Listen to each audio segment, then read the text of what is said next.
Live. We're about to get started, folks. Make sure that you hit that like button. Let us know where you're coming from. Where are you from? Yes, hit the buttons. Happy winter.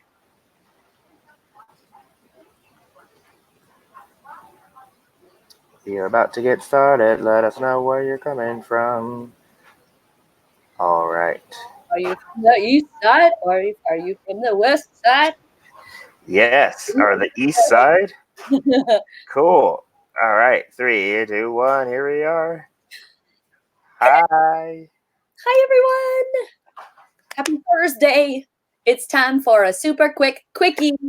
We are the Accountability Success Circle Success Team with Gary And Apryl.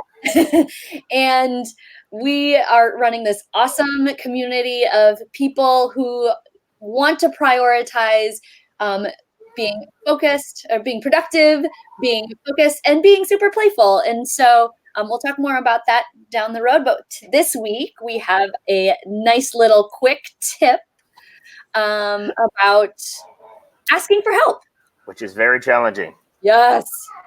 Yes. Before we get started, in the comments, let us know, what are your thoughts on asking for help? Do you love it? Are you good at it? Do you ask for what you need? Or is it something where you just feel like, no, I got it. I just do it myself? Because we're going to dive in, because especially those of you who have big ambitions in 2020, don't believe you can go at it by yourself, and asking for help is going to save you a lot of heartaches, maybe get you there faster and reduce stress. So we should dive into it, huh? Yeah, absolutely. And I'm excited for this one because I am definitely somebody who struggles asking for help. And I definitely need to follow the instructions and the wisdom that we're about to share with you. Yes. Yeah. So tip number 1 is check your ask mindset. And that's why I asked you in the beginning on what's your sort of POV on asking for help. And I have this strong belief that the words that we say are very powerful, and our POV guides our actions. And if you are the type of person that sees asking for help as weakness, asking for help means that you aren't able to do it yourself, you're going to have a challenge with asking for help. And, I like to say it like this, that quote, I think it's an African proverb. If you want to go fast, go at it alone. But if you want to go far, go at it with a group. And so that's why we bring up the very first tip, because it's all about the mindset. If you don't have the right mindset, if you're not seeing it from the right perspective, you're not going to be able to do tip number 2 and 3 very well. So, like I said, in the comments, let us know what your thoughts on asking for help is. And Apryl, what are your 2 cents? I think the only thing that I want to add about this is that, sometimes I think people don't want to ask for help because they think that, well, it would just be done faster if I do it myself, right? I'm like looking at the little scroll at the bottom of the video. You're funny. But and that's one of the things, is just with the proverb that Gary shared, this idea of, sometimes, yes, there might be, things that you could do better on your own or do quicker than asking somebody for help. But at the same time, if you want to accomplish more, you cannot do anything alone. It's so much more difficult. And having a partner or having somebody to help support you in whatever it is that you're doing, whether it's you're asking them to do something for you or to do something with you, it's just super important to know that there's just so much more that can be accomplished than just one person. So Agreed. So changing gears, number 2 is be specific. And if this is a challenge for you, start small. Know exactly what you're looking for. Quick story. for those of you who don't know, I'm working on a podcast that's going to be launching pretty soon. It's called The Playful Rebellion. And I have done a podcast in the past, but it's been a while. And I had a few, hiccups with technology.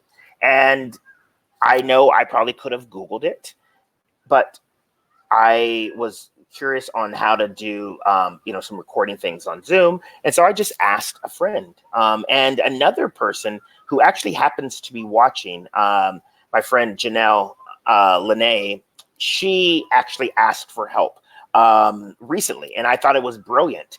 And yes, she could have Googled it, but she asked for something small, and it was very easy for me to reciprocate. And so on YouTube, I don't know if you know this, so quick fun fact is that if you have a video and you want to have someone start the video at a very specific location, there's a way of doing that. Yep. And I had saw a video on YouTube that I wanted to talk about. I think it was one of my talks, and I just sent it to Janelle right at that spot, and she thought it was so cool. And she even said it. She's like, "How did you do that?" She's like, "I know I can probably look on Google for this, but would you mind telling me?" And it was just really easy because it's something that I have done before, and boom, saved her probably 10, 15 minutes. Yeah. What are your thoughts, April? Yeah. I mean, I think too, for those of you who are a little bit afraid to ask for help, you first need to know what you're trying to ask for, because if you try to throw so many requests all at once, it's almost overwhelming for the person receiving. And so being specific is super important. And really, really think about the action that you want that person to take when you ask the question. So really, start small. So if you want somebody ultimately to, be with you, to work on something with you, but you're not sure if they're really ready for that bite-sized thing, you can break that down, chunk it down into a tiny little ask. It will make it a little bit more easy for you, and it will be something that somebody could make a decision on relatively quickly and let me think about it. Okay, so yeah. Boom. And Stephanie over on the Facebook side talked about how she loves the idea of asking for something small. Yes. And from a psychological standpoint, not to get too deep into the art of persuasion, small little asks over time will allow you to ask for something bigger because you're establishing rapport. You are gaining trust with that person. And, it's a great way to sort of dip your toe into it, especially if you are a recovering perfectionist or someone who, tends to think that you can do things all by yourself. Yeah. Yeah. We're blowing through it. So let's go into tip number 3 is ask in a creative or innovative way, especially if this is someone that maybe you don't know that well and you're a little bit scared, that fear of rejection.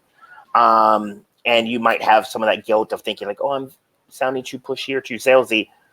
Add some humor, throw in some gifts, do something different. One, it's going to get their attention. And 2, it's probably going to make them laugh, which is going to elicit, some dopamine, some oxytocin, serotonin, all those things mixed up in that cocktail is going to help someone pay attention to you and trust you.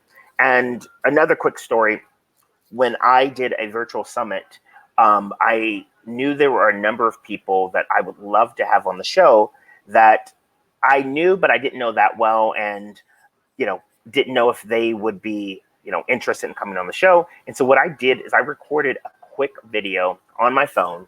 It was under a minute. And I sent it to them. I uploaded it to a private YouTube link. Boom. And 2 things happened. One, they can see my excitement. It allowed me to just quickly just ask for it. And it was different than just an email, which in text, it doesn't always, your emotions don't always come through. And I didn't get all the people that I asked to, but I did get a good portion of them. And a lot of them said, oh, Gary, it was because you did a video and it was different. It caught my attention. So do something innovative. If you're into that video thing, there's a plugin for Chrome called Loom, Loom. And it is a way, that you can record things, screenshots and stuff like that. April, what's your thoughts? I think one of the other things too, I feel like I'm coming at the perspective of the people who are like afraid to ask for help, but making sure that you do it in a like non-aggressive way, or maybe that's not the right word.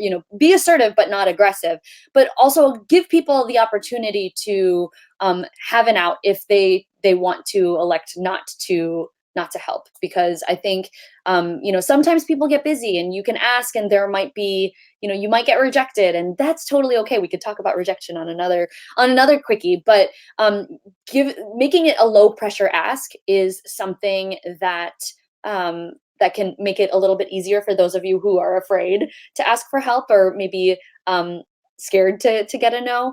But it also eases any tension on the side of the person who's receiving the ask to say, can I help or not? And so if you're like, hey, you might be a little busy, but I just thought I'd ask anyways.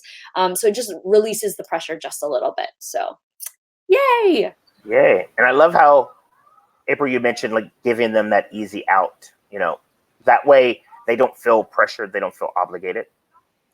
Absolutely. And I mean, as a really quick story, so right now we're inviting people into the Accountability Success Circle for absolutely free. It is going to be a paid community, but we're looking for 100 awesome people to kickstart this community with us. And at the end of my ask, I say, there's absolutely no obligation to join. Feel free to just check it out, but I just wanted to send you the invite. And, that way, if they say no, I can just step back and say, that's great. There are other people who can definitely benefit from this. And I'm asking for something very, very small. And they can also, join and leave if they don't feel like it's a thing for them. So, but it's also just an opportunity to be in community with some amazing people. So on that note, if you are interested in joining the ASC, it's an amazing community. I guess, Gary, you can put up the link if you want to just check it out before anything. But if you do want to join and you want to take advantage of some of our remaining spots, I think we've got about 70 people right now. So we've 30 spots that we want to give away for free.